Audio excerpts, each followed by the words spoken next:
Blog Talk Radio. What time is it? WH Radio.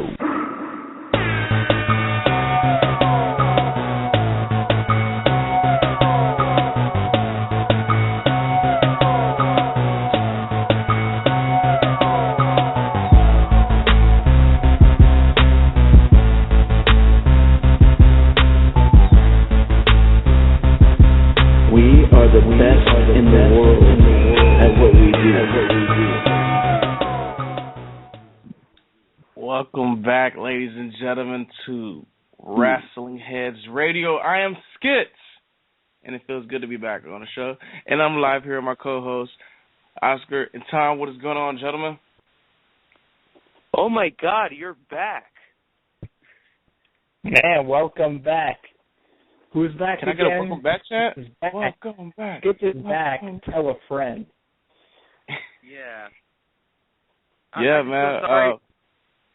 I just feel sorry that next week that Joe guy is going to give you shit at PWG. Hey, Joe, he may talk shit, but guess what? He owes me $40. So,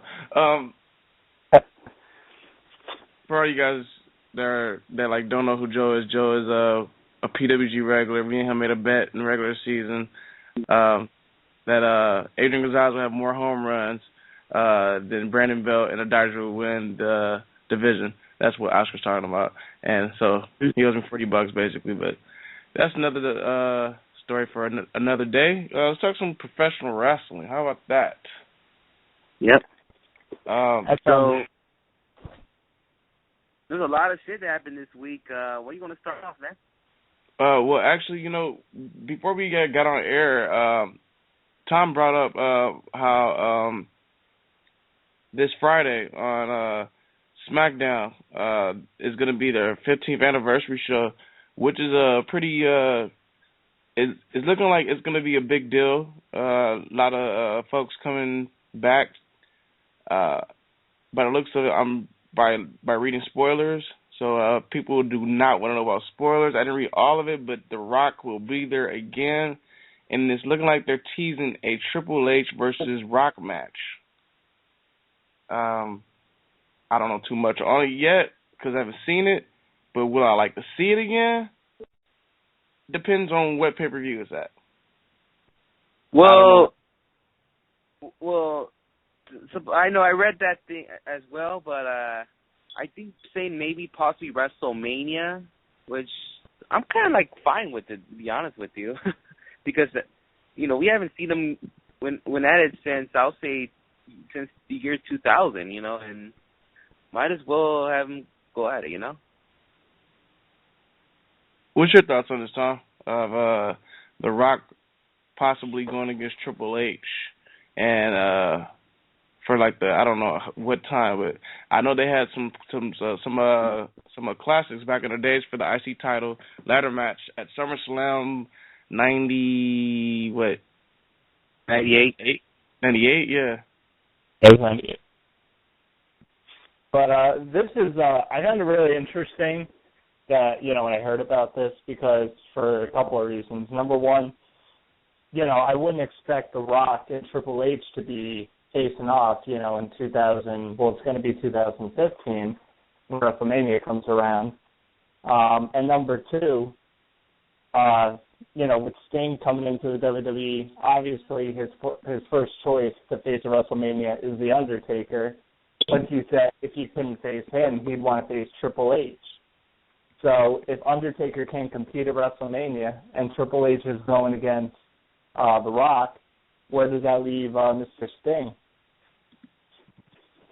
Well, Tom, I mean, I've been in the last few months. I kind of expect that if the Undertaker does not can't compete at WrestleMania, I think he's going to wrestle Triple H no matter what. But that's going to lead to me. That's going to lead towards what's Rock going to do. That's very interesting to see what's going to happen with The Rock. Basically, The Rock to me is like I don't want to say a wild card, but I think they're waiting to see how what's up with the Undertaker, because it looks like to me Sting will be wrestling in WrestleMania this year. But if that happens, we're going to see Sting and Taker. Rock, Triple H, but I think they want to see what's up with the Undertaker, and they'll figure out what to do with the Rock, you know. Yeah, it makes sense. Me myself, I have no problem with these two having a match. It's just the only thing is for me, it depending on like what pay-per-view. I don't know, what is WrestleMania the right choice? Because you got a lot of guys, a lot of youngsters, that are making a name for themselves. Of course, you got we got Seth Rollins, Dean Ambrose. We got Daniel Bryan making a return soon. Roman Reigns should be back around there. The Wyatt family, like you got a lot of guys in the car, and are they going to take up space? That's something that like is going to bother me. I wouldn't mind these two going at it, like at a Survivor Series or something like that, or maybe a Royal Rumble. But WrestleMania, not too big on it. That's just me. You know what's interesting? You brought up Rock and Triple H. This past week, Austin said himself that he wants to have one more match, and he's training to have another match. I don't know if WrestleMania 31 is he targeting, or next year's WrestleMania, year after, which is going to be in Texas.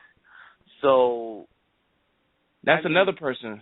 That's another person who I think I mentioned this on Wrestle Chat. Like, I have a problem with a lot of these old guys trying to come back, for one more match. I mean, it's cool and all, to see these guys come back every now and then, like, how we saw The Rock on Raw. But for a big match at, WrestleMania, you're, like, taking somebody's spot. And the taking somebody's spot thing is kind of getting played out. You know what I mean? But like I said, or maybe just because they can't find something for them. Like, example, last year's WrestleMania, they did a Andre Giant Battle Royal. Maybe the reason why they did is because they need guys like Cesaro, Ziggler, and them to have a WrestleMania spot. If you're going to plan to do something like that, I can see that happening again. Yeah, and they did the same thing, for the Divas. They had that Vicky Guerrero Invitational. The only reason that they had that was to get all the Divas basically a payday on WrestleMania, because that's when you're wrestling in WWE, that's your biggest payday of the year is WrestleMania. Probably maybe Royal Rumble would be second because you could get a ton of guys in there, but not for the Divas. So my question is, does Stone Cold and The Rock really need those paydays? I know Triple H is still active. See, that's the thing, is that they don't. But it's like, but do we need to see them at WrestleMania? Somebody like Sting, I can understand, because we've never seen Sting in the WWE. We want to see him compete at WrestleMania, get his big moment, and, go off into the sunset. But a guy like The Rock, who I had to see face John Cena 2 years in a row, do I want to honestly see him back? Honestly, not really. It's cool when The Rock comes back like he did on Raw for those special moments, but other than that, I honestly couldn't care less about The Rock coming back to face, anybody. Even if it was Rock versus Stone Cold, I wouldn't care. How do you feel about? Keep on going. Yeah, I was saying. So, how do you feel about like Rock, versus Triple H? Probably at, Royal Rumble or maybe Survivor Series, which is not really, like, their biggest pay-per-view. That's the I wouldn't mind, because it would help fill out the card, but I can't see that happening, because I can't see it happening at the Royal Rumble, because, number one, the Royal Rumble match is going to be the main focus. And then, the second biggest match is going to be the world title match. So right then and there, you have two big matches. You can't have three huge matches on that show. So I couldn't see it happening at the Rumble. Like, the only time I can see it happening is WrestleMania. But I don't see the point in doing a Rock HHH match, It would be cool to see. I'm not doubting it wouldn't be a cool moment, and it wouldn't be probably a good match if both guys can go out there and, bust their ass. But it's not what people want to see. Triple H hasn't wrestled ever since his feud with The Shield. And the reason why the Evolution Shield feud worked is because it was young guys taking on the veterans, not veterans versus veterans. That's what made it so interesting. So, I don't know. This whole thing, you know, it's a little weird. It's a little odd.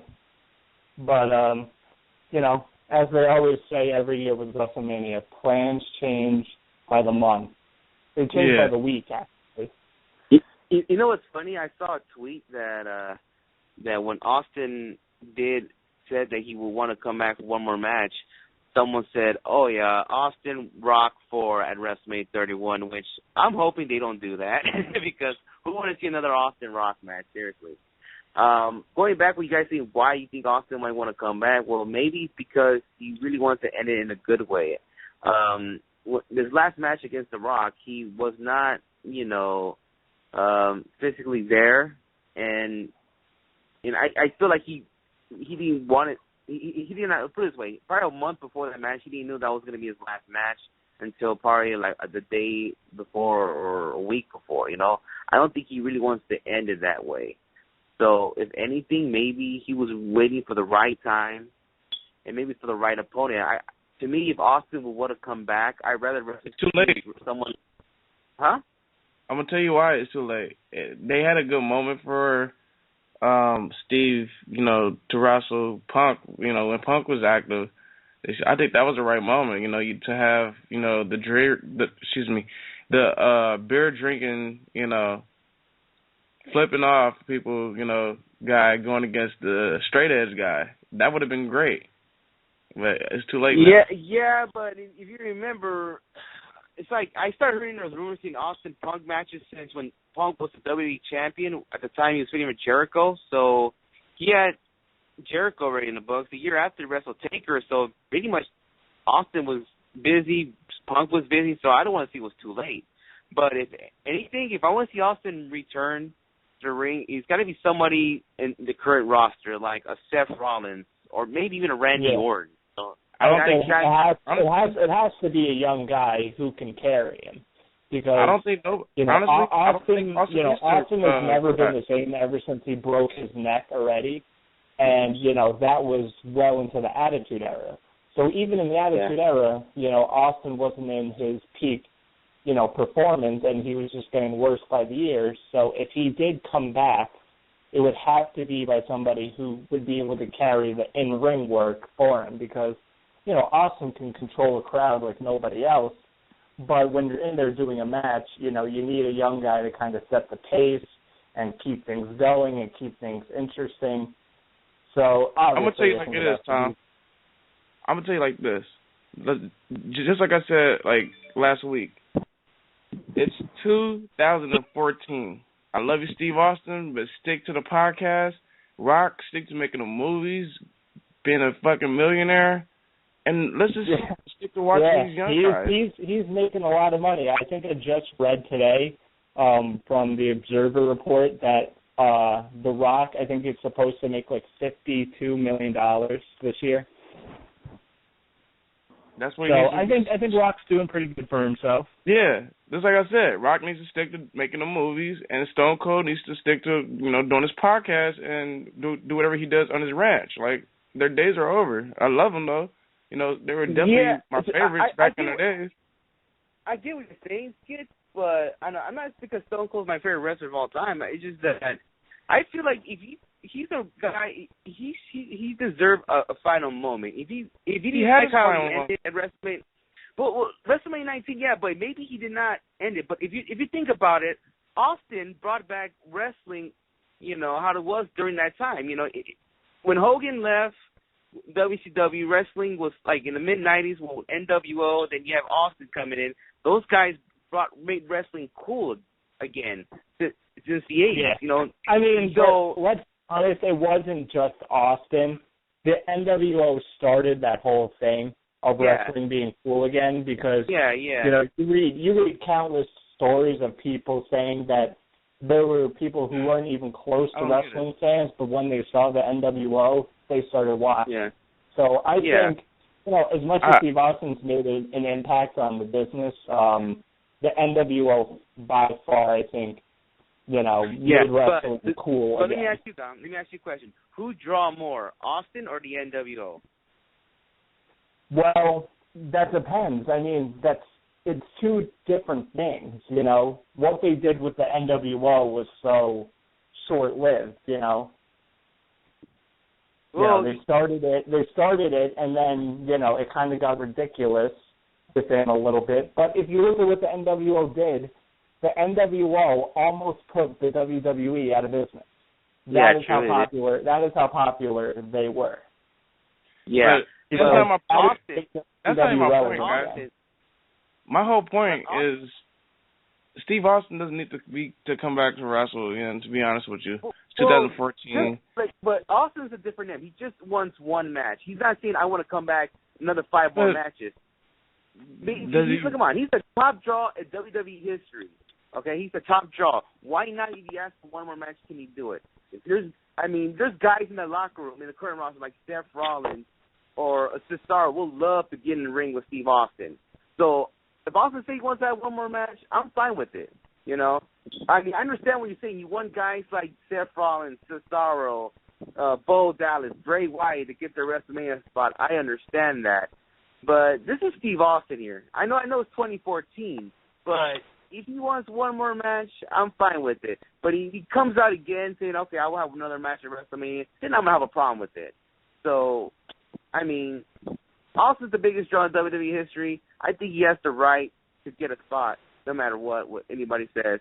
So. Yeah, but if you're looking at it that way, if you're looking at it in that sense, that just because he was one of the biggest draws in WWE history, then that's like saying that Hogan deserves to come back and have another match, which it's reported can't even wrestle. that Hogan wants to come back and do a match with John Cena. Do I want to see wrestle? Hogan No way. Do I want to see Hogan versus John Cena in a wrestling match? No, not at this point, because I'm gonna be afraid that Hulk Hogan's gonna step into the ring and break his hip within the first 5 seconds. You see, that's what WWE, they're not dumb enough to have Hogan come back. Like, ever since the Jerry Lawler heart attack thing, they've been really careful with these mold guys. So if Hogan can say that he wants to come back and all, but reality, I don't think nobody's gonna let him do it because he's old, guys? and pretty much he will not pass the physical, so it won't happen. You know what, guys? We can probably have a conversation about this show, the whole show. So let's move on. Let's actually go into the conversation that we were having before about the 15th anniversary of a SmackDown. Like I mentioned, The Rock is looking like he's going to make an appearance. Let's share some of our favorite moments. What was your favorite moment of all time, Tom, on SmackDown? Man, it's honestly, it's really hard to pick just one. If you had to pick 3. I mean, I'm just gonna list a couple of my favorites. Eddie Guerrero doing the frog splash from the top of the cage. When I think he faced, what was it? I think it was JBL. Yeah, it was JBL. Yeah, that was great. Kurt Angle coming back from when he had the broken neck at WrestleMania. When he came back later, I think it was like in June or July of that year, when he came back, that crowd was loving him. It was a good way to come back. And when he also won the Battle Royal for the World Heavyweight title, another good moment. SmackDown's had a lot of good moments. Also, I would say when Booker T and The Rock first had their first confrontation, that was a pretty cool moment to see. Yeah. Some of my favorite moments, I would say, as much as people get on this guy's case, with John Cena's debut with Kurt Angle, that would be probably one of my favorite moments. Of course, when Stone Cold destroyed DX's bus was a great moment. Lesnar and Big Show breaking the ring, another great moment there. How about The Rock doing a people's elbow sliding I know you remember that. You guys got to remember that one. Yeah. Of course. But it's a lot of great moments. I don't know, man. It's been a lot of great moments, though. But what about you, Oscar? All right. You named some of my moments, so I'm going to come up with other ones I can think on my head. One, got to be Eddie Guerrero's last match against Mr. Kennedy. That was, you could say it was a great moment. Even people didn't think he was going to, he was not going to leave us that time, but then the week after when he passed away, I remember they did like a little tribute to him, and they showed a little video package for him, and they did a show dedicated for him. And I remember when Batista left the World Heavyweight title on a lowrider. I mean, that was an interesting moment.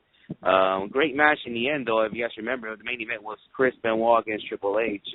That was a great moment. So I'll never forget that episode of SmackDown. Another one I can think of that relates to Eddie Guerrero. His feud against the Big Show were funny.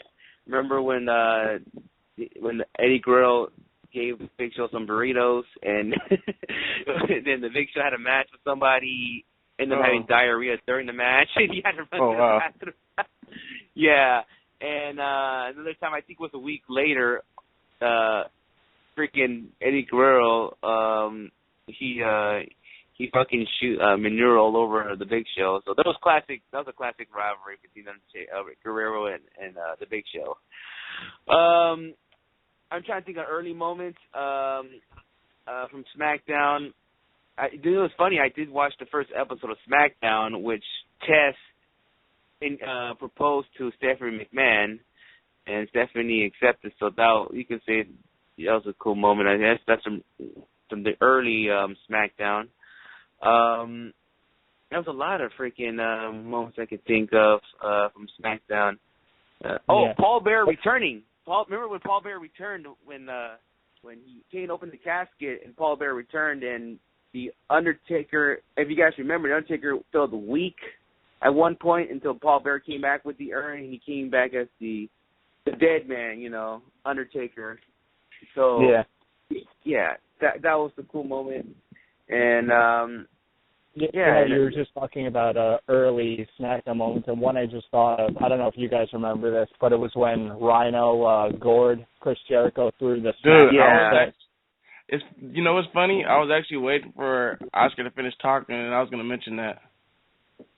I immediately, I don't know how I didn't think of that. That was such a cool moment. Yeah. The thing about back in the days on SmackDown, like, they used to have title matches and titles would change stuff on SmackDown, plus Raw, too, back in the days. I miss those days, you know what I mean? It gave you, a reason to watch Raw or SmackDown, back in the day. And it was different because even though they still had the same guys, they would have Triple H and The Rock and Stone Cold on SmackDown, you would see different stuff than you would see on Raw. It was something, it wasn't like the split brand when, SmackDown, went away from Raw and it was, them versus Raw. But still, it gave you a reason to watch it. There were cool moments to watch. I look back and there were a lot of, short wrestling matches back then. It was kind of like the Attitude Era. There wasn't, 15, 20-minute matches, cool moments. And I just thought of another one. I think, it did happen on SmackDown. It was when, it was after the Royal Rumble when Triple H defeated Mick Foley for the title, and he wanted one more match, but he said he couldn't compete as Mankind. So then he rips off the shirt and he says Cactus Jack is coming back for one more time. I can remember watching that when I was like 7 years old, and I was going crazy, and I didn't even know the whole history of Cactus Jack. But I was just going insane. Yeah, you just remind me of another moment I forgot to mention that was great for me.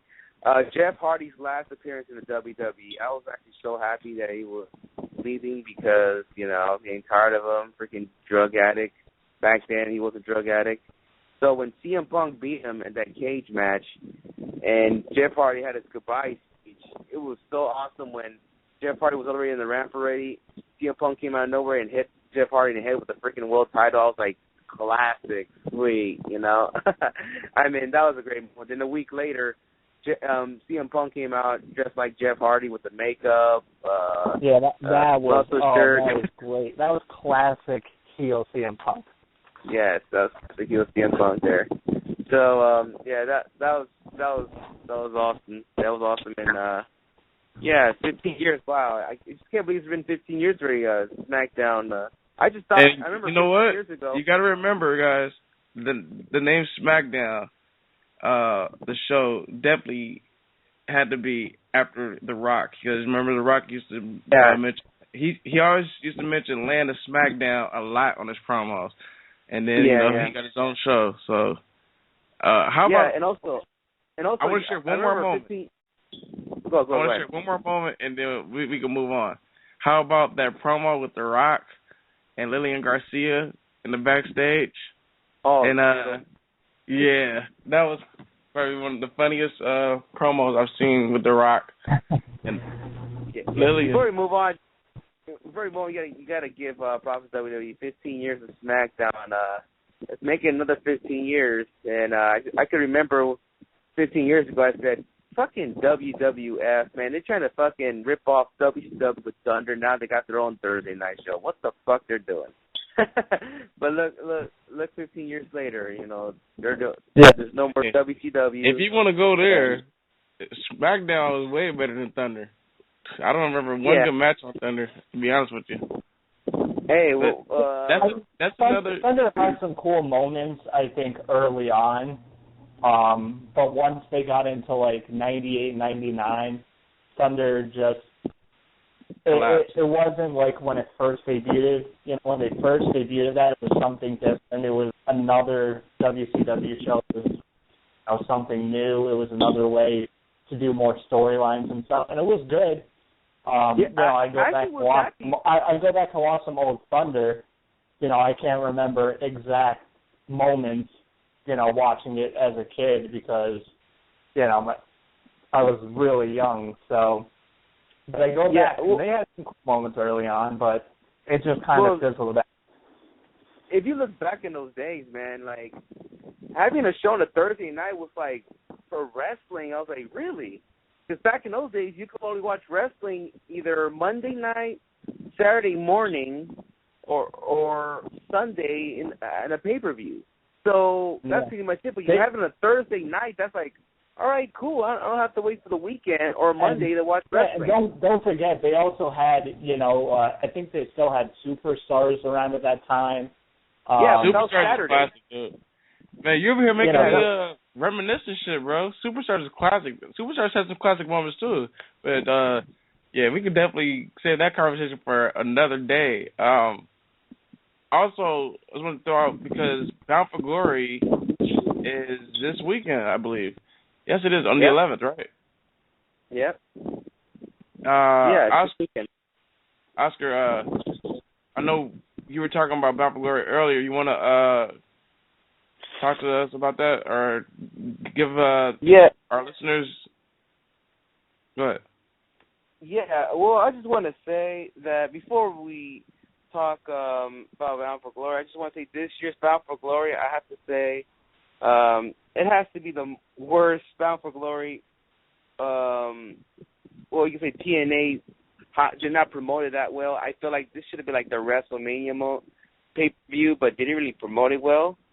So I don't know. It just felt weird. It just seems like they just put matches like, okay, let's have this person go against this person, that person, and hopefully they'll buy a pay-per-view show. I was like, okay. So this is going to be weird. It's not like any other Bound for Glory, pay-per-views you see in the past. It's just freaking weird. So let's talk to the card about this. For the X Division championship, you have Samoa Joe, the champ, defending the title in a triple threat, or three-way match, you can say, against Low Key. And hopefully you guys remember this guy from WCW. He wrestles in the Wrestle One promotion. which I forgot to mention, Wrestle 1 is actually part of this Bound for Glory pay-per-view. So they're putting their talent in this pay-per-view. So if you guys remember in WCW, Kaz Hayashi, he will be in this match with Samoa Joe and Low-Ki. Yeah, he's a great talent. It's been a while I've seen him, or I hardly see him. I do watch Wrestle 1 on Daily Motion, by the way. It's pretty cool stuff. You need to watch it. So, yeah, if you like. Also, you have a tag team match between the Great Muta and Tajiri going against the Cowboy, James Storm, and the Great Sonata. That would be kind of interesting, and this is the first time we've seen the Great Muta, getting some kind of, well, the first time since, Sonata backstabbed him, and so it was James Storm, so we'll see what's going to happen when, the Great Muta gets his hand on his ex-protege, Sonata. Let's see what happens there. Ethan Carter III will be going against, I can't pronounce his name, he might laugh my ass off, but his name is Roy Toya Heme. He's a big fat dude from the Wrestle 1 promotion. He's going to go at it with him. Let's see if Ethan Carter stays undefeated, like he mentioned on Impact last night. You got a match that it might be brutal, but you got Team 3D going against the Abyss and Tommy Dreamer. It didn't say it's a Monster Ball type match, but it's going to be brutal. From Wrestle 1, you guys probably remember him in WWE as Tenside's manager, but Sakamoto will go against MVP in a singles match. This is kind of one of those TNA versus Wrestle 1 match, so that's pretty much it. And you have your boy, TJ Perkins, a.k.a. Matnick, going against Minoru Tanaka in a single match. So it's another TNA versus Wrestle 1 match. The Knockouts Championship will be on the line. It'll be, I think she's one of your favorites, Havoc, going against Tom's favorite, Velvet Sky.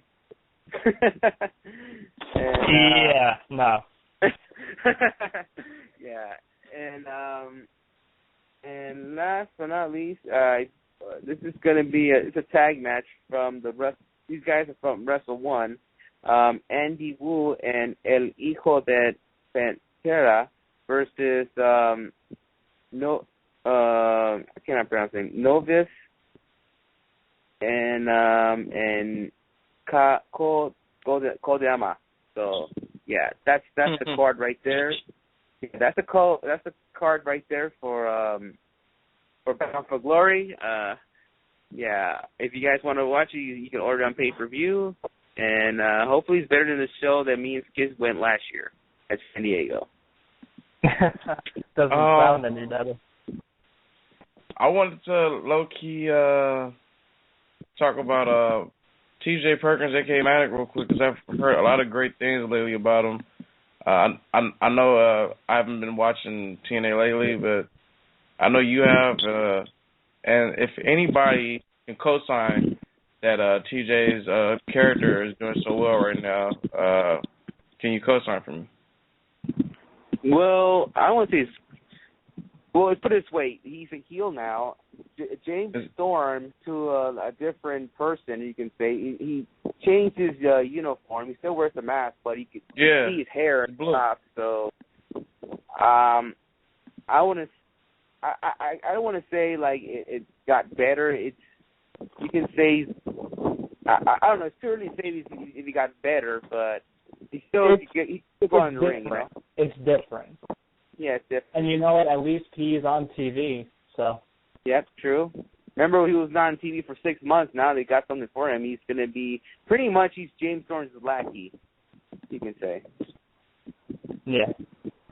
But what's pissed me off about this pay-per-view is like the TNA World Champion is not on the line on this one, so Bobby Lashley is not part of this card, which I don't understand why.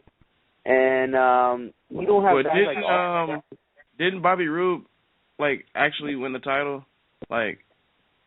Well, that's going to be for later tapings, I think. So that's probably going to happen within I think the next couple weeks or so. Yeah.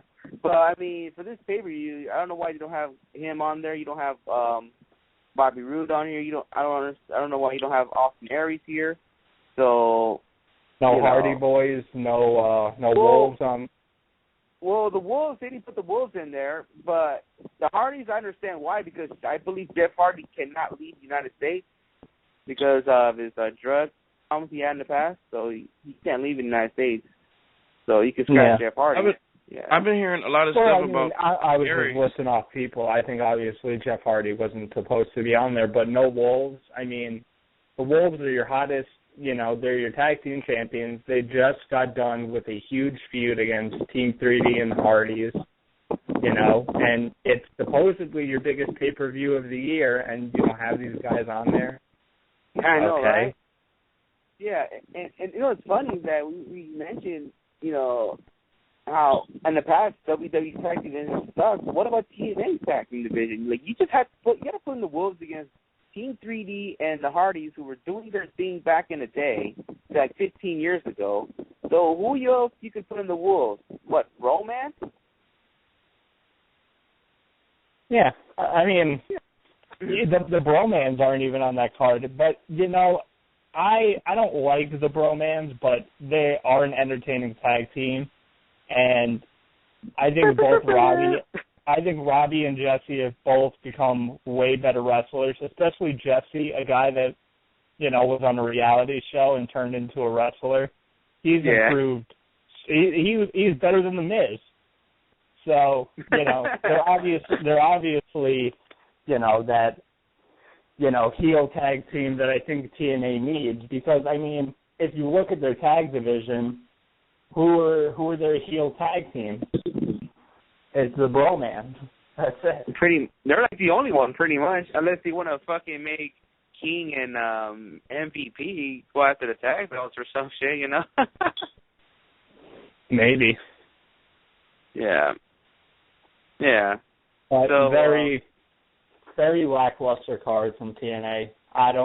Unless you're like a TNA diehard, what reason is there to give me a reason to buy this show other than it's in Japan? Okay, just because it's in Japan doesn't make it better. I could watch New Japan. I could watch Dragon Gate.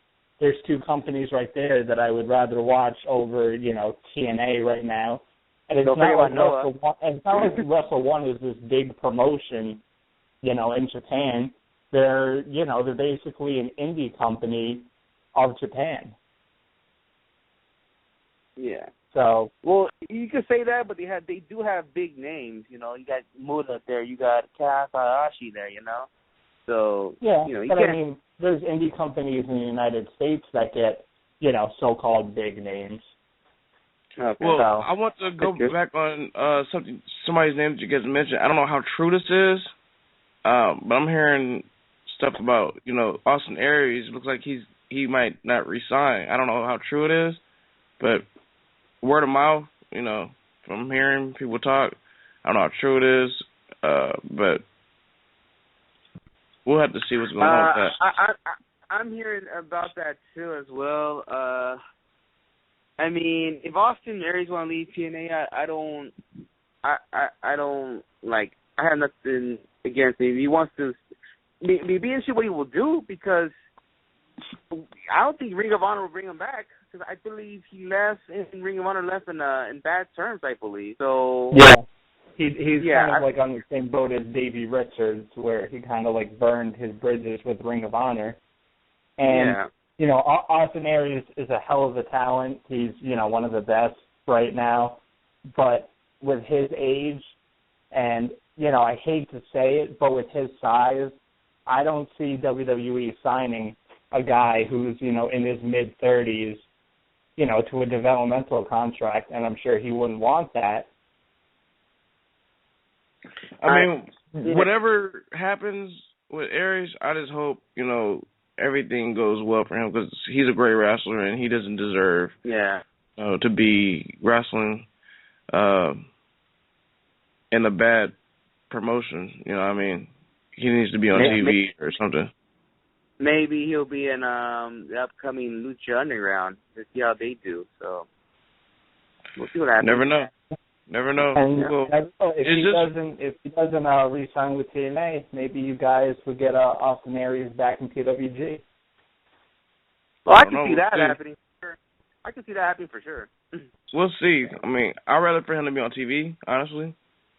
I mean, it would be awesome to see him at PWG, but that guy deserves to be on TV. He's one of the best. But I think Austin Aries is a guy where he's talented enough to where I think he could get work anywhere. Maybe he could go to Japan, maybe New Japan, maybe another company. But I think he can do good for himself. Yeah. Well, we'll see what happens with that. Since we're on the whole topic of TNA, I just want to throw out some things that some wrestling heads might want to know. Two of the two of the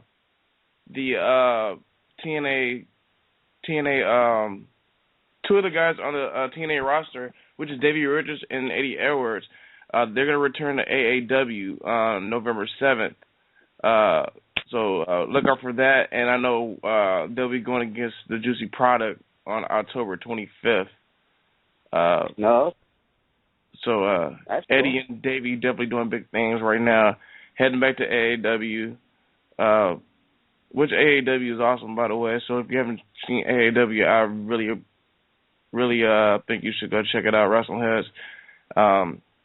Follow them on Twitter.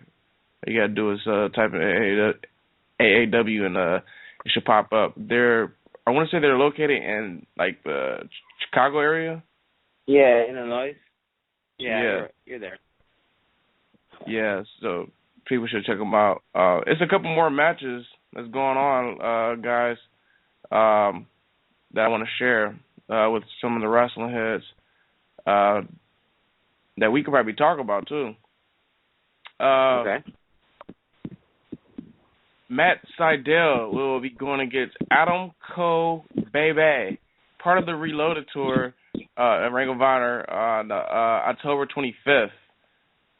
This is the first time for these two, so first time match with these two. Big deal for Cole and Sydal, I think, because Sydal's basically just returning back to the indie scene. Adam Cole, one of the hottest things going on in the indies, should be a great match. Yeah. You guys' thoughts on Ring of Honor booking that match? Well, Ring of Honor is smart enough to put these two getting on because, this is another guy that Adam Cole can say in his career he wrestled this guy. So he should be glad going against the guy. To me, I feel like he's a Ring of Honor legend, which is Matt Sydal. It's great for Cole, and it's great for Matt Sydal to go against one of the hottest guys in any scenes today. He's been away from the indies for a while because he was in WWE. But I said this to myself that if Matt Sydal does come back to Ring of Honor, then he has to go against this guy. So I'm glad the two guys in the match, and I believe it's going to be a great match. And Matt Sydal is, he's still got it, even though when he shows our foot. Remember when he shows our foot skits at PWG? He can still go. Yeah, PWG's been doing well, and I'm pretty sure. I know I haven't got to see the match yet, but Sydal's return at Ring of Honor, I'm pretty sure him and AJ Styles had a great match. What's your thoughts on it, Tom, before we move on? Sounds like a great matchup. Like you said, Adam Cole is one of the hottest things on the indies going. And I think it's going to be interesting to see how their styles mesh. You know, Matt Sydal with that quick, high-flying action, and, you know, Cole likes to, you know, of course, bust out all his big moves. It's gonna be interesting to see how they book this too. You know, are they gonna have Matt Sydal go over and kind of get a winning streak going, or are they gonna give Adam Cole the win? You know, even though it's only the Reloaded tour, you know, it's not taking away from anything, but it's not like a pay-per-view or I don't know if it's a TV taping or not. But nonetheless, still should be a great match. Definitely a treat for whoever's going to that event. Yeah, definitely. Again, ladies and gentlemen, first time ever, Matt Sydal versus Adam Cole, part of the Reloaded tour. So be sure to look out for that one. Just to let you guys know what area. It's going to be in the Lakeland, Florida area. So Florida's, so whoever's part of Florida, be on the lookout for that one. Another event that's going to happen, we actually have House of Hardcore. Not sure which one this is, but I'll let you know. I'm kind of like the card. 7. House of Hardcore 7. House of Hardcore 7. I think we went to one, right? Yeah, it was 6. That's the one we went to in San Diego. Yeah, House of Hardcore is doing big things. Shout out to our bud Chris, ROH Cole. I think he'll be there. He's going to be there live. But check out the card, what they got going on. They got the Young Bucks. Young Bucks it seems like they've been a part of all the House of Hardcores. They'll be going against the Hardy Boys. Damn. Hardy Boys versus the Young Bucks. I wish we saw that match out there, but it was cool with them in Bad Influence, though. Yeah, they did a Hardy Boys Young Bucks match for a different company over in an area by me, and people said it was a great matchup. And you know, Matt Hardy and Jeff can still go at it. So you know, it's kind of like the past meets the future, though. So should be great. Yeah, so that's going down. As you already know, a lot of people, some people, you know, they compare the Bucks and the Hardys, you know, from when the Hardys were young or whatnot. But I don't know. I don't see it. You got EC3 going against Tommy Dreamer. EC3 is a fucking man. I fucking love EC3. No, the reason I laugh because EC3 in the ECW arena, they're gonna kill him out there. That's great. Because I was gonna say that's even better. That's even better because so many times nowadays, I forget who mentioned this. Somebody mentioned this, but irregardless, it doesn't matter. There's so few true heels that people hate, because when heels start becoming popular, you know, you want to start cheering them because you're like, oh, you're awesome, I like you, and then they turn, you know, so EC3 being just like a true heel on TNA, and now he's going for House of Hardcore in the former ECW arena, which is now the 2300 arena. They are just gonna destroy him, and he's gonna eat it up. He is gonna eat it. Damn! One thing that they have to do, at that show, man. I wish I was there, dude. Fuck, dude. One thing that they had to do, they had to let EC3 cut a promo because he's such a great promo guy, you know. And the thing is, he's always ready for a comeback. One thing that you forgot is this is going to be an iPay-per-view. So people are going to be able to get to see this happen. Yeah. EC3 is like he's so good on the mic. Like I've seen this one promo where there was like, you can wrestle, and he stopped. He said, actually I can, and I'm pretty good at it. You know. No, it's like that's why whenever it was that whole New York City taping, they were chanting that multiple times, but he had something different each time. Like you said, he would be like, I'm very good. They would chant it again. He'd be like, you know what? I disagree. Yeah, that was. Yeah, he is hilarious, and it was funny because I watched Impact last night, and it was the whole confrontation between him and Rockstar Spud, which it sucked that they broke those two up. They were great. They were a great team together. But anyway, EC3, and I realized this last night. I love Rockstar Spud. I think he's great on the mic too. He was a great heel, but I think he can play a good face as well. And I realized that I was like, you know what? Fuck you, EC3. Rockstar Spud's the shit. And I thought to myself, I was like, holy shit, he's a good heel. He makes me hate him. The thing is, I've talked so much shit about TNA, and they really got great wrestlers. I think I just need to just say fuck it and just get over it and just start watching them more often. But also on the card, you got the Wolves going against the Killer Elite Squad. That should be interesting. I'm not sure. I'm gonna be honest with you. I think about it, and I mean, what would you guys rather saw the Young Bucks versus the Wolves instead of the Hardys? I mean, I've seen the Bucks kind of versus the Wolves minus Roderick Strong. And plus those guys, they have history too, the Bucks and the Wolves, wrestling and Ring of Honor and PWG. So either way, it's basically for, I would say the fans, because maybe some fans haven't seen the Bucks versus the Hardys, But, yeah, because they only wrestled once at Northeast Wrestling. You should have went to that show, Tom. It was right by your house, so I would have gone. Yeah.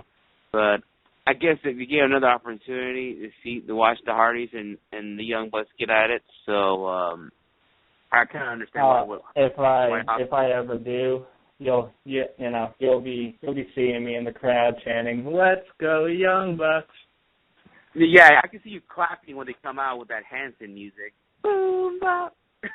I know I'll do. I'll do it gladly. Yeah. But anyway. What else do we got on that card? All I gotta say is that Tommy Dreamer's a fucking genius for booking all these guys. Austin Aries, open challenge. That should be interesting. Something's telling me he'll be an ECW legend, a guy who could still get in the ring. Maybe RVD? Maybe. I could see maybe RVD doing that. Yeah.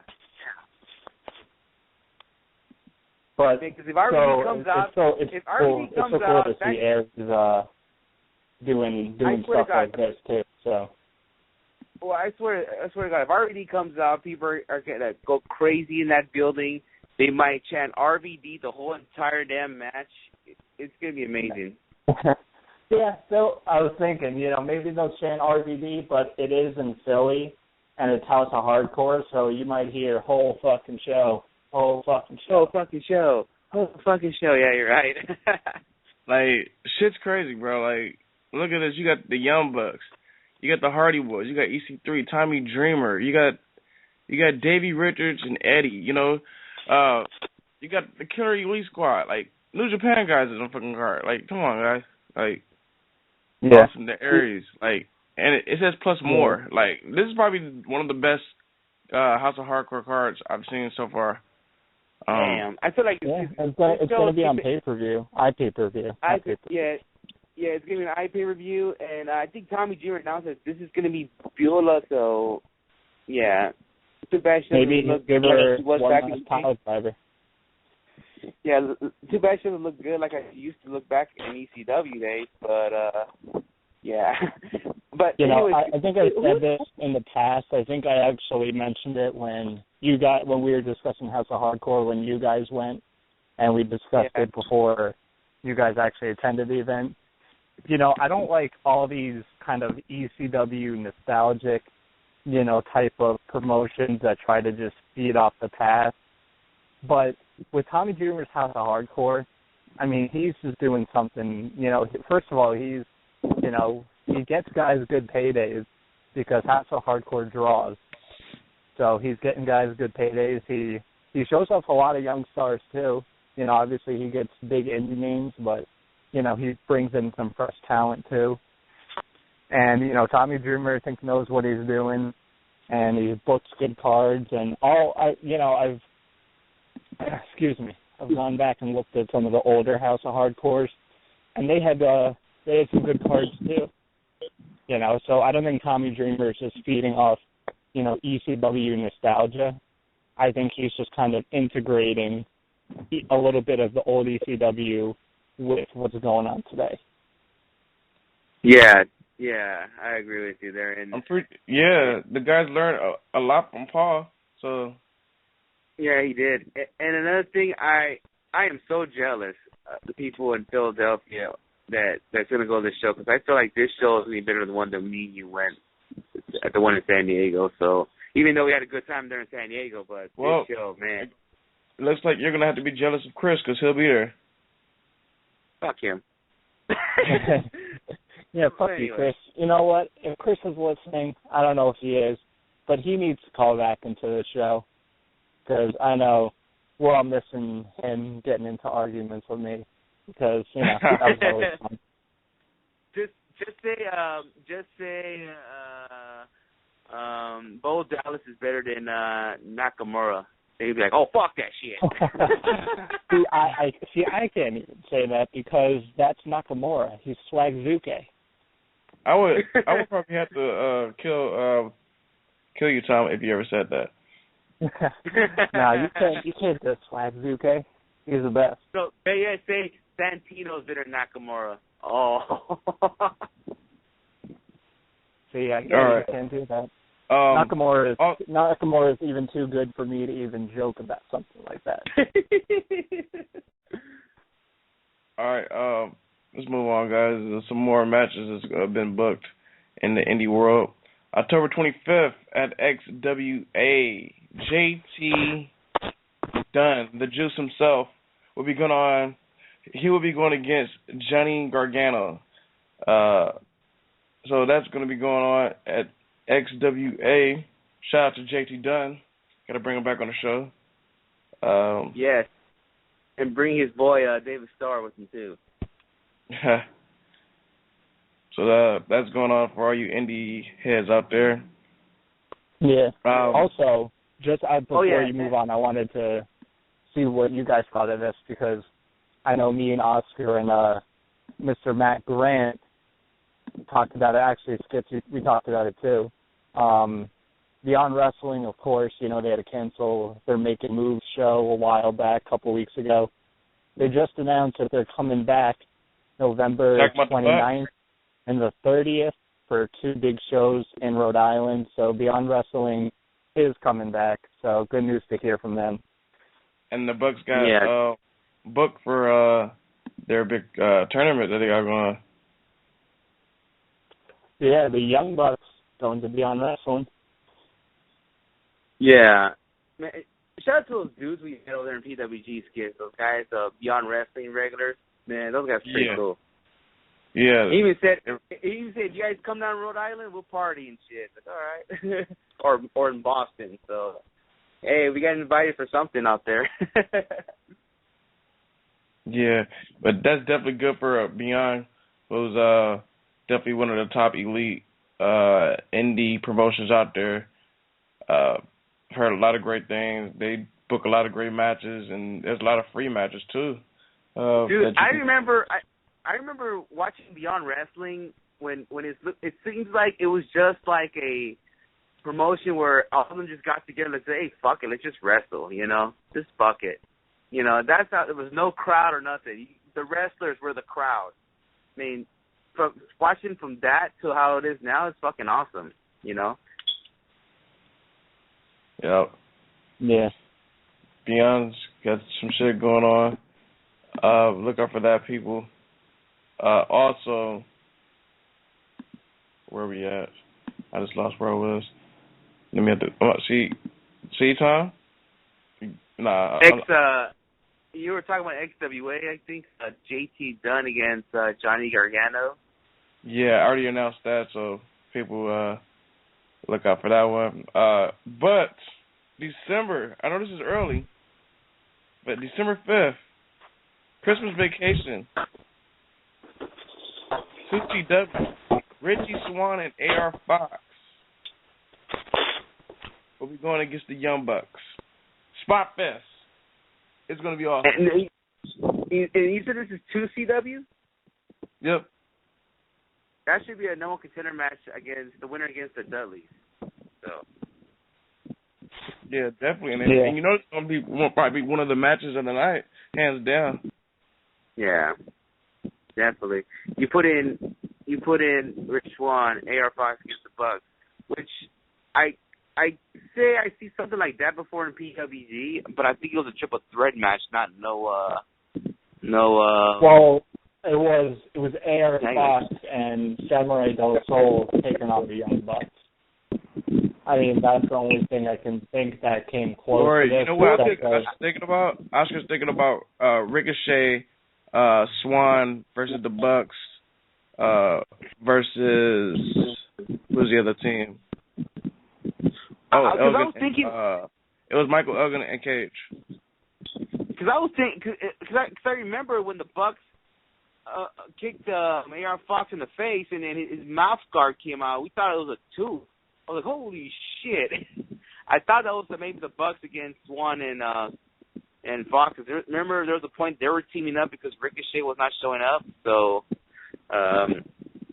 yeah, and I don't know, maybe that was it. But it's gonna be a good match between those guys. I mean, I experienced them going out of PWG. So, guys out there in the New York area, because of 2CW also regularly, you'll enjoy that match.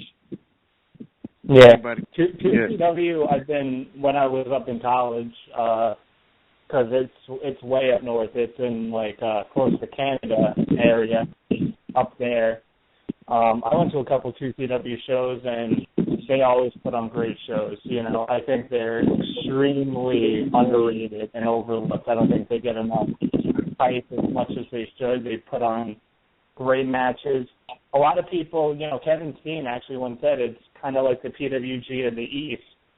That's how crazy some 2CW crowds get crazy. You know, I've never been to Reseda, but, you know, I've seen PWG DVDs, obviously, and 2CW crowds can get crazy. It's probably because, you know, it gets so cold up here that you have to get a little crazy. Our buddy Sam from 4CR, he goes to 2CW on a regular. I've seen him in part of their iPay reviews. 2CW, they're definitely another great company. They brought in a lot of great talent like RVD, Sammy Callahan, of course the Bucks, Michael Elgin, AR Fox. The list goes on. You know, when you got great talent like that, you know, going into your promotion, you know, it's bound to have a good night with a big smile if you're a fan. Just want everybody know, in case you were looking for it, it is now available for video on demand. Death Before Dishonor. Go ahead and go on the Ring of Honor website. It's available now, so if you want to watch that 8-man tag with the Briscoes,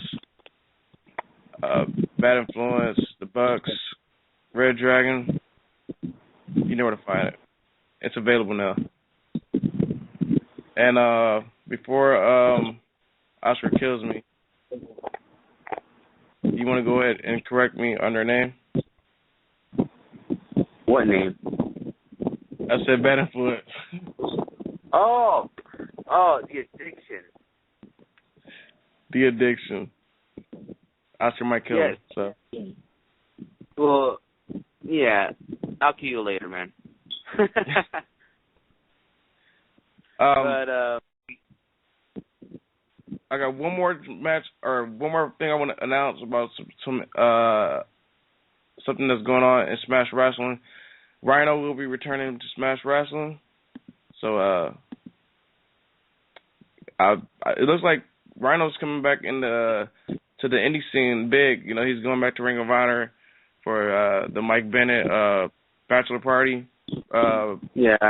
So, and now he's going back to Smash. So, good for Rhino. I hope Rhino doesn't gore Matt Grant out there. So, tell Matt Grant to be careful.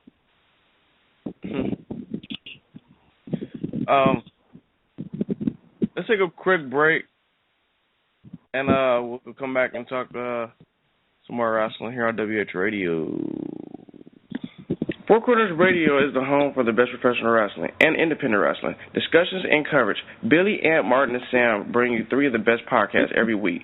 The Four Corners Raw Roundtable, the Indie Project, and the Saturday Freestyle. Along with the podcast, FourCornersWrestling.com is designed with all wrestling fans in mind. Feature articles, videos, the weekly shows, and much more.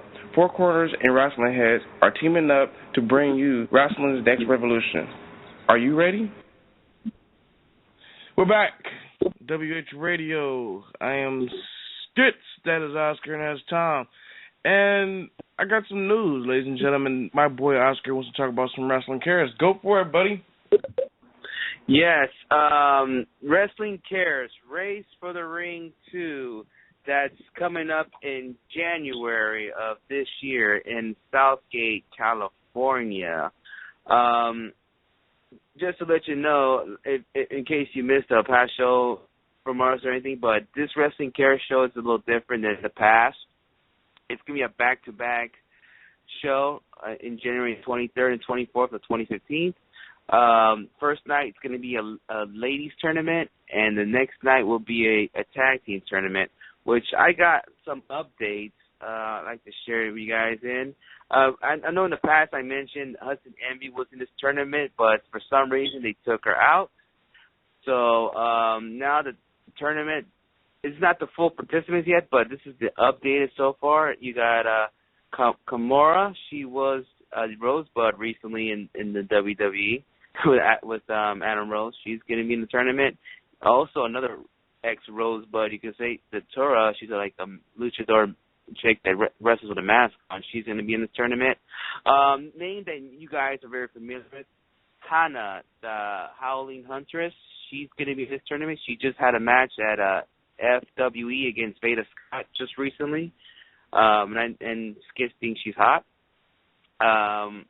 Brittany Wonder will be in this tournament. Our guest from last week, Raze, will be in this tournament. Raze to win. Let's go. Yeah. Right now with this coming list, she looks like the favorite to win it.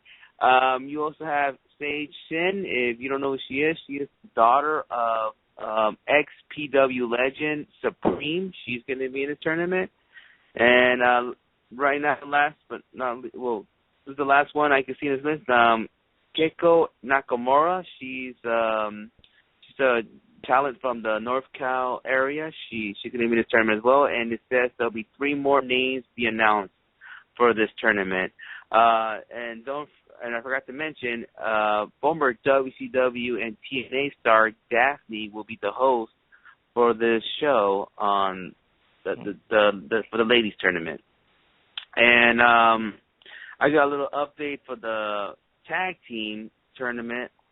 They have not announced every participant yet, but so far the announced is Reno Scum, this tag team from Nevada. They're going to be in this tournament. The Suburban Commandos, they're from the North Cal area, from Northern California. They're big. You see, they're huge guys, you can say. Los Bandinos will be in this tournament. Yeah. And last but not least, P.P. Ray will be in this tournament. Peter Avalon and Ray Rosebud. Yep, they'll be in this tournament. Los Bandinos is my favorite so far. Yep.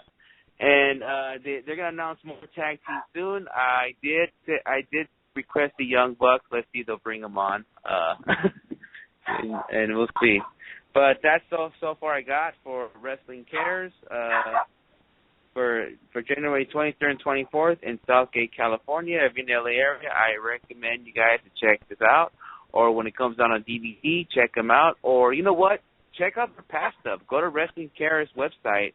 Maybe you should want to order their old stuff too. Yeah. The stuff's pretty good. It was pretty good stuff. Yeah. I'm actually with you because, I just want to throw out some names that have been part of Wrestling Cares. You got guys like Davey Richards, Kyle O'Reilly. Who else we had on there? B-Boy. he's been on there. The Greek guy, Papa Don. Adam Cole. Adam Cole. Johnny Gargano. You know, you got some elite names in there. He's I really think some people should check out Wrestling Cares. Last year, Johnny Gargano won, which I think Adam Cole should have won. I don't know what Dave was thinking. I love you still. But shout out to Dave Jackson, by the way. He's an awesome dude.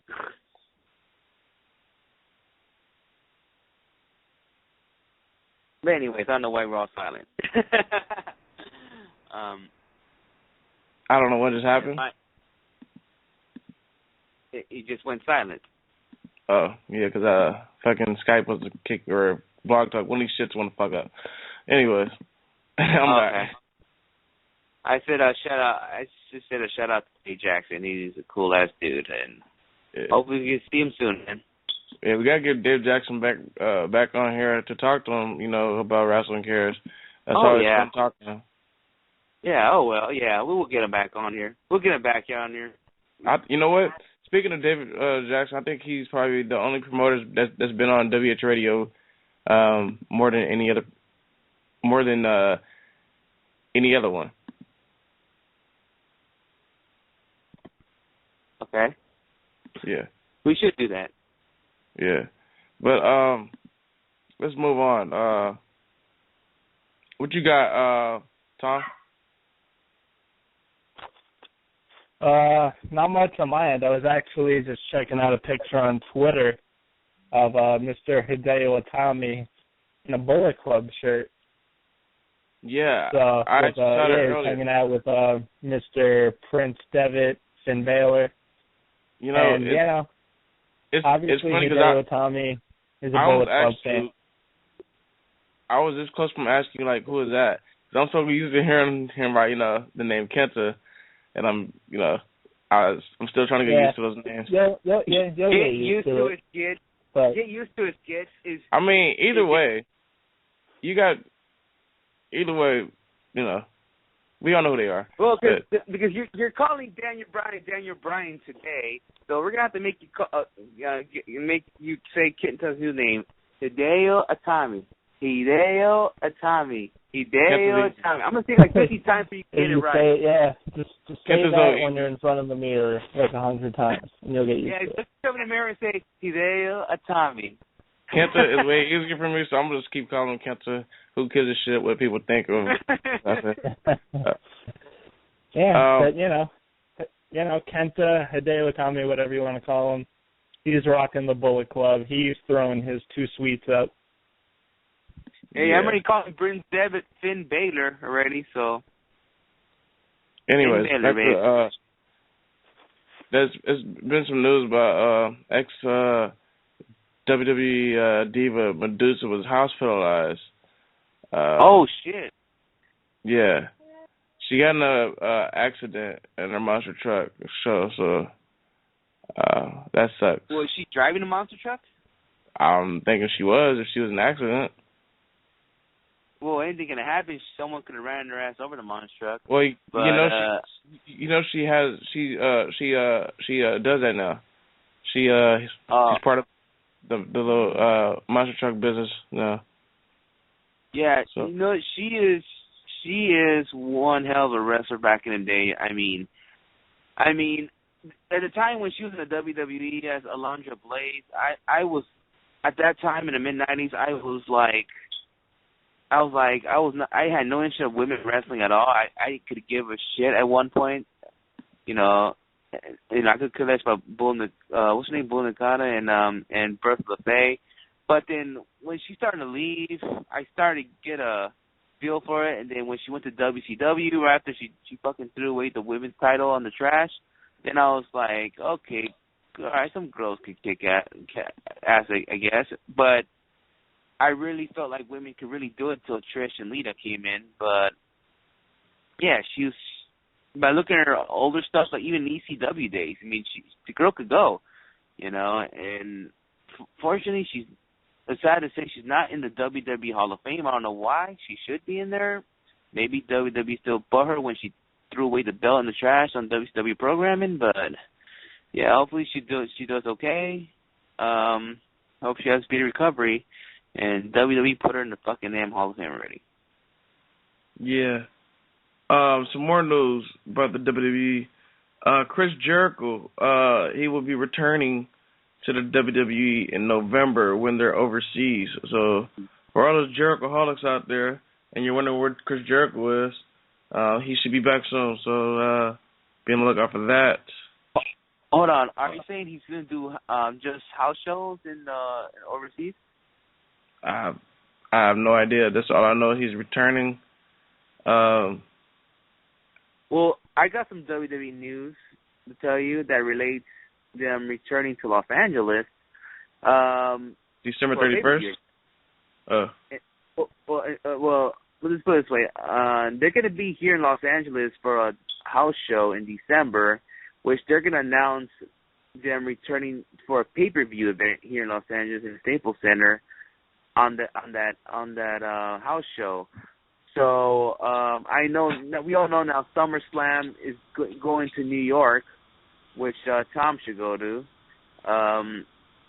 So Skits, because you're from LA, what is your guess that which pay-per-view is going to be, which pay-per-view is going to take place at the Staples Center?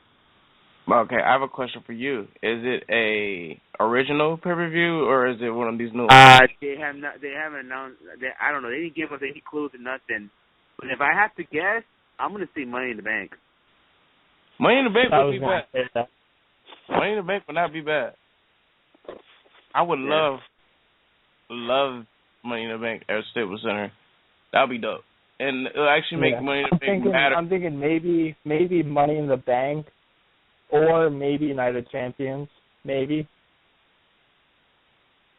I don't mind. I wouldn't mind that. I don't like Night of Champions. I like Money in the Bank. Probably, or maybe, I don't know, Survivor Series, maybe? I would love to have a Survivor Series. I mean, I wouldn't mind having a Rumble or a Survivor Series, but maybe because I'm old school, I would rather see one of the Survivor Series, like, if they could bring back the classic, how a Survivor Series used to be, have just nothing but 8-man tags, elimination. If they want to go back to that route, that'd be freaking cool. I'll be happy to go to those kind of Survivor Series shows, but I don't know if they'll do that. But if I had to guess, it's getting Money in the Bank because it seems like the WWE love LA weather in the summertime. That's why they had SummerSlam here every year, but I guess decided to move to New York next year. So yeah, I was thinking it has Royal to be Rumble's already been announced too. Yeah, I know. So I know, but usually January gets cold out here. But they want to come here in the summertime. I think it'll be in June or July, whenever they have Money in the Bank. I think that would be the perfect spot. But I can't see them doing what they do for SummerSlam, like they doing an Access, or it'll be weird to do a panel for Money in the Bank. I don't know. I can't see them doing no other special features for them. So it'd be interesting to see what they will do for that pay-per-view. I mean, if they did a Survivor Series here, I could probably see doing like a panel or something, but who knows? We'll see. Yeah. So we'll see what happens with that. I'm actually going to be at that house show December 31st. So you can watch some free WWE wrestling while you're working and getting paid. I don't, to be honest with you, I might go to the show and then still get in for free with some hookups. Somebody's got a ticket, so hey. Yeah, we'll see what happens with that. We are kind of running out of time here in the show. Are we? Is there anything else to talk about?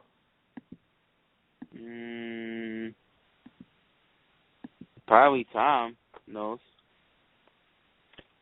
I'm trying to think. I don't know if we discussed, you just talked about the Royal Rumble was announced being in Philadelphia. I don't know if the three of us got to discuss that it's probably going to be a 40-man battle royal. They're going to go back to that. What do you guys think of that? Do you guys like that, or do you like the 30-man? To me, okay, to me, they can do a 40-man. Do it for like a special occasion that relates to Royal Rumble. Like I remember when they did it, I believe it was because it was the 20th anniversary Rumble, so I understand that. A 40-man, how they're gonna do this one? Like, I'm with the 40-man. I figure they're doing this to put in some NXT guys. I was about to say the same exact thing. Okay. If we're probably still going to get some legends too, so it's going to be a mix of, main roster guys, NXT guys, and some legends thrown. You know what? I was about to say this. You actually took the words out of my mouth. I'm with the 40-man if they bring in guys like Neville, Zane, maybe some debuts, maybe Devin, maybe Devin and Kessler can make a debut. Whoever said Mojo Riley needs to hang up now. But yeah, basically your top guys from NXT definitely would be nice to see those guys part of that Rumble. Just like we thought we would see last year, but didn't happen. Yeah, that'd be freaking cool. I just read today on WWE 2K games or 2K games that they confirmed that Paige will be on the game. I don't get it. You have to buy it from GameStop to unlock Paige, if I'm not mistaken, Skits. Honestly, I have no clue on that. You're the first person to actually tell me about this news. Yeah, I think either you have to buy something from stuff, or you have to buy it from GameStop where you can unlock Paige. Most of the stuff that you have to unlock, you do have to go to GameStop. Just like, if you want to get Sting, you have to pre-order it from GameStop. It's like GameStop gets you to do all this stuff, Yeah. Yeah, but that's pretty dope, Paige on the game. I know a lot of people are complaining, where's Rusev? Where is this person? Calm down, they'll be on the game. Just play the game and unlock them. You know what's funny? That there's a lot of open spots. They said it's going to be like at least 92 playable characters. I'm thinking there's a lot of spot there. Right after they did their roster reveal after SummerSlam, there was like, wow, there's a lot of space there. I mean, there's space for NXT guys, legends, even more divas. So there you go. You got NXT, you got divas. Maybe you have some more legends coming up. Who knows? Maybe you have an Andre Giant there, or a. One thing that I like about it though.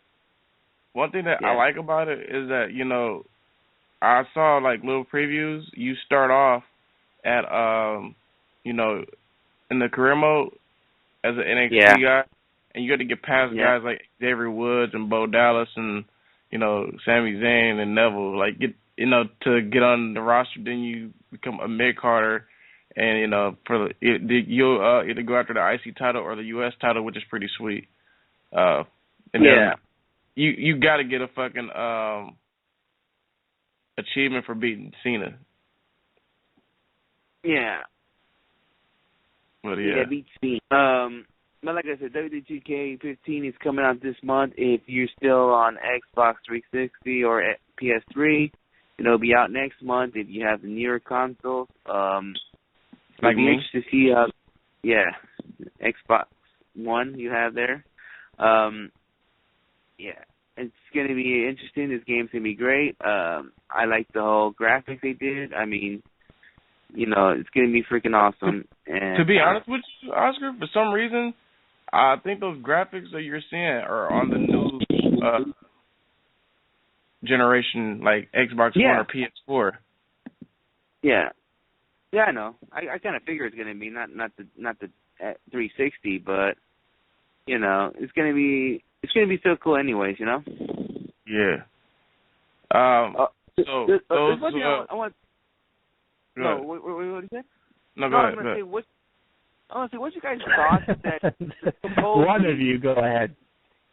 Yeah, I want to know you guys' thoughts of this. I read that supposedly TNA offered CM Punk a Hulk Hogan contract to come to TNA. I don't know if you guys buy that or not.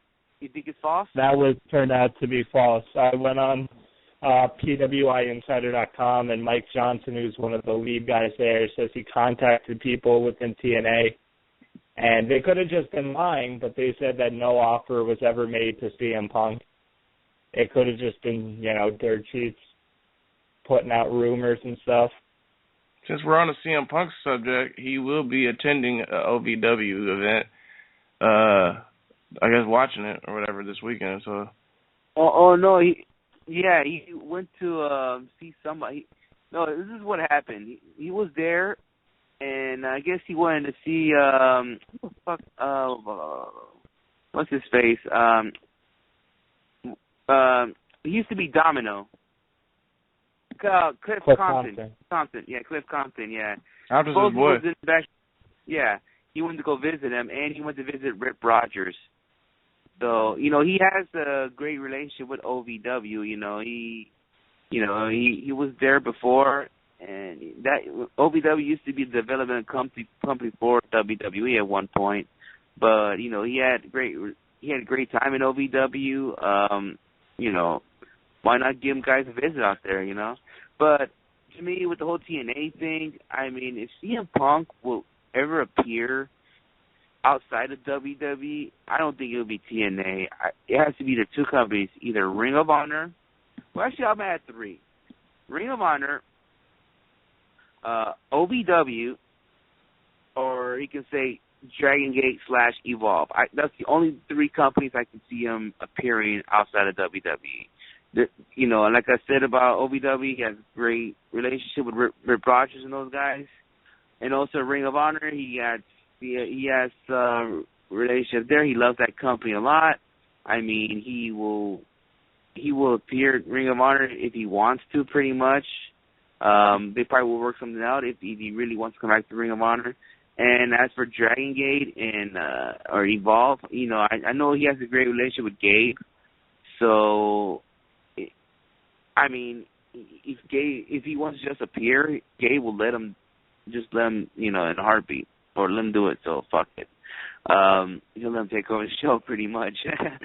So that's how I see CM Punk appearing. I would maybe. I mean, I know it'll probably, even just mentioning Ring of Honor and like you said, OVW and Dragon Gate. He worked for early PWG too. So, if he was ever to come back to the Indies, he could, do something there because he's had ties in there. PWG, I don't know. I would see him appearing in PWG before Dragon Gate or Evolve. I could see him watching the show there. Wrestling-wise, I don't know. I mean, I don't know what kind of relationship he has with Dragon. That's why I didn't recall that PWG name. So, and I'm sure kids will go marking out if you saw CM Punk in PWG for sure. I mean, it's not like I've seen CM Punk before, so it is what it is. Not up and close. You probably saw him, 50 feet away from you?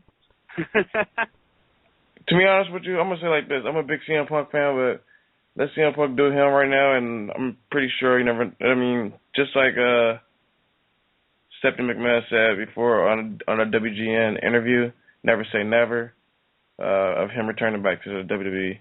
So yeah, just let him cool off, let him enjoy life outside of wrestling. We say this now every time that CM Punk's brought up. Just let him do what he, let him do him. He's enjoying his time off, and like I said, he married AJ, so he's probably happy about that. So yeah, let him live. Let the man live. Yeah. Yeah. Something interesting that I read online. I don't know how much truth there is to it. I don't know if it's legitimate or not. I wanted to know if you guys heard about this and what you think about it. So I read reports that the Cena-Ambrose match at Hell in a Cell is going to be a contract on a pole match. So whoever grabs the contract first gets to face Seth Rollins later in the night in the Hell in a Cell. All I know, if John Cena wins, I'm gonna go ballistic. Very pissed off the next show because yeah. I'm gonna think, right. You know, when I heard this, it kind of made it seem like Dean Ambrose is winning in that sense, because if it's a contract on a pole match, then Cena's not pinned, so then Dean Ambrose can win the match, but, you know, WWE has to, you know, fucking protect Cena, because God forbid he ever takes a pinfall loss once in a while. Yeah, I get it's ridiculous. You know, they try to, you know, when you build up new guys, you know, one pinfall over Cena isn't going to be the downfall. Like, they act like if John Cena gets pinned by Dean Ambrose, then everyone's going to stop buying his merchandise. No. You know, I don't think all the little kids and women that buy his fucking stupid-ass merchandise give a shit about wins and losses. God, Cena could be jobbing to Bo Dallas, and I still think they would buy his merchandise. Yeah, what's his name? Dean Ambrose is gonna win no matter what. I mean, people, don't worry. I doubt that Cena will beat him. But yeah. All I gotta say, like I said, Dean Ambrose has to go over, because you know this whole feud with Dean Ambrose and Seth Rollins. It's been going on for a long ass time since the Shield broke up, and you got to finish the feud off right, because if Cena wins and he faces Seth Rollins, it's like, okay, so what was the point of this feud with, you know, Rollins and Ambrose? But yeah, we actually have a call. This call is actually blocked, but I'm still gonna take the call. So yeah. Caller, who's calling? Hey, how's it going, guys? My name is Jeff. I'm calling from Oregon. What's going on, Jeff? Oh, nothing much. Hey, I'm just curious. I'm new to watching wrestling and everything, but I was wondering, is there like a particular move where you sit on the guy's chest and then you titty fuck him like you're a jackhammer doing through the con? Suck a dick. Okay. You gotta learn something here. Do not pick up block calls. Tell our listeners, do not block your number, or we're not gonna pick it up. You know, that happens a couple of times. I'm sorry. That guy was just. That was the calmest I've ever seen a prank caller. Usually, like, when prank callers come up, they'll be like, "Hi, this is Eugene," and it's like they're so obvious. That guy was but I'm not even tripping on the person calling block. I mean, there's people that have called block before that actually call and talk wrestling, but it is what it is. And well, I don't know what's funny, that one or the one when some dude from Orlando called and he said supposedly that CM Punk gave him a blowjob or some bullshit. Well, I don't even know that. Good for him, yeah. I don't think you were on that show. It was me and Salone, and someone called and told me that CM Punk gave this person a blowjob in the airplane. I don't know. Well, nice. Yeah. You could have told that guy, well, if CM Punk, you know, gave him a blowjob, then, you know, he has all the Divas spit all over his mouth, so. On a whole other note, guys, Wrestling Heads, we have a new writer. He actually wrote a blog today, and it's called A Common Problem with the WWE, and it's written by Smartcast himself. Smartcast actually wrote a blog today, so if you guys want to go read it, shout out to Smartcast. Go to WrestlingHeads.com. Shout out to Smartcast. Go to WrestlingHeads.com. Look at our beautiful website. A lot of people love our website. Even Caitlin loves our website. So, yeah, just go on our website. Go on it every day. Go on it like it's like your number one website that you always need to go to. Screw WrestleZone. Oh, wow. What was I saying? what I gotta say, they wrestlers don't put stupid stuff like, oh, today is Rosa Mendes' birthday. Okay. Who cares? Why are you gonna take a shot at the guys? Well, I mean, I don't like seeing shit like that. Like, okay, today is CM Punk's birthday. Okay, cool. Or today is hey, I don't know. Let those guys do their birthday. and we'll do us. Anyways, ladies and gentlemen, we're actually coming to an end of the show. Screw this prank caller that's here on hold. So just letting you know you're not going to be on the show, so you might as well hang up now. But next week, ladies and gentlemen, Brian Cage will be here on Wrestling Heads on October 14th. We'll talk to him about some PWG, his big matchup with our nation, and we'll talk to him about his time working with TNA and a lot more. Next week also is PWG. We'll probably talk some PWG. We'll go down the card or whatnot. So, yeah. But from the time being, go check out our website, WrestlingHeads.com. We just like he said, we always get the news for the WWE, TNA, Indies, International.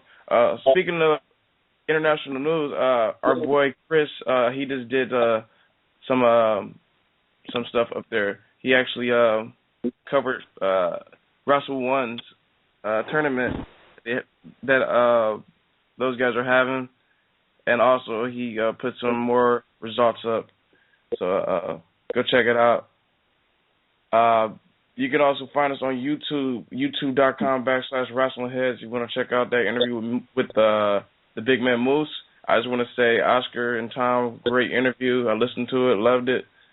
So go check that out, guys. Check our last interview out.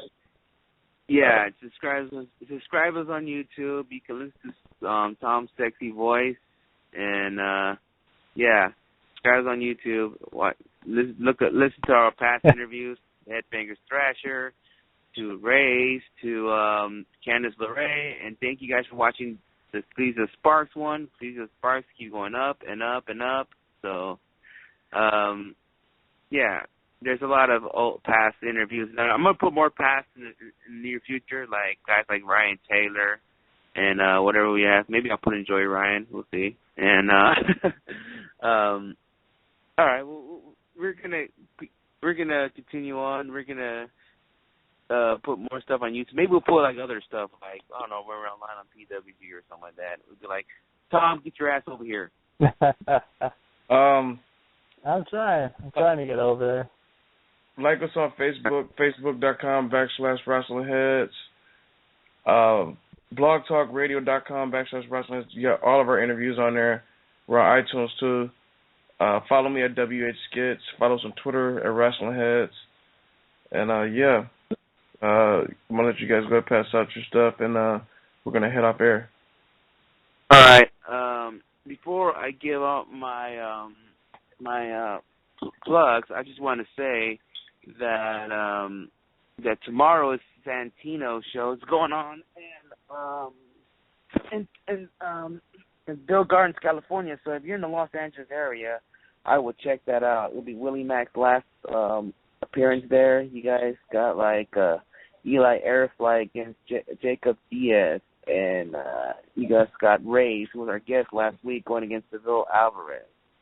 And you guys got to check it out tomorrow. It's going to be a good show, so check it out if you're there. You guys can follow me at Sinister632 on Twitter, Instagram, Vine. Follow Wrestling Heads on Instagram. Follow Wrestling Heads Twitter. And, just look for us, Wrestling Heads. Subscribe us on YouTube.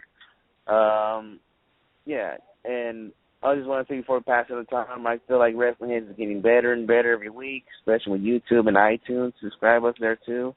So just can't wait for next week when we talk about PWG and we bring in Mr. Get Your Shit In himself, Brian Cage.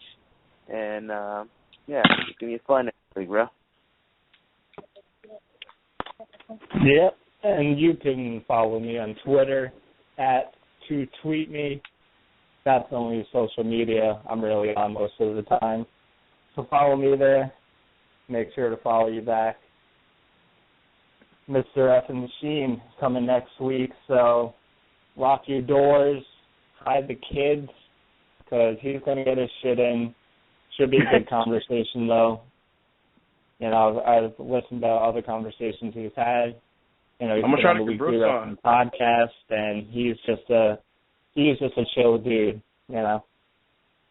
Yeah. But real quick, Tom, check out WrestlingHeads.com. Support Indy Wrestling. All the companies we mentioned tonight: Beyond Wrestling, 2CW, XWA, AAW, and so much more. I don't even have time to list why all these promotions are great, and all the other promotions we talked about on the show. Check them out. Yeah, Tom, get ready to get your shit in next week. I know. I'm trying to. You know, it's tough with the way my work schedule goes, but like I said, hopefully, you know, I'll see what my schedule is like, and if I'm not able to do the interview, I'll just tell my bosses that the effing machine's going to come and give them a fucking discus lariat, so. Nice. Well, it's the next week, guys. I'm Skits. That's Oscar, and that's Tom, and we're out. Peace. Fuck you, take a dick. What time is it? WH Radio.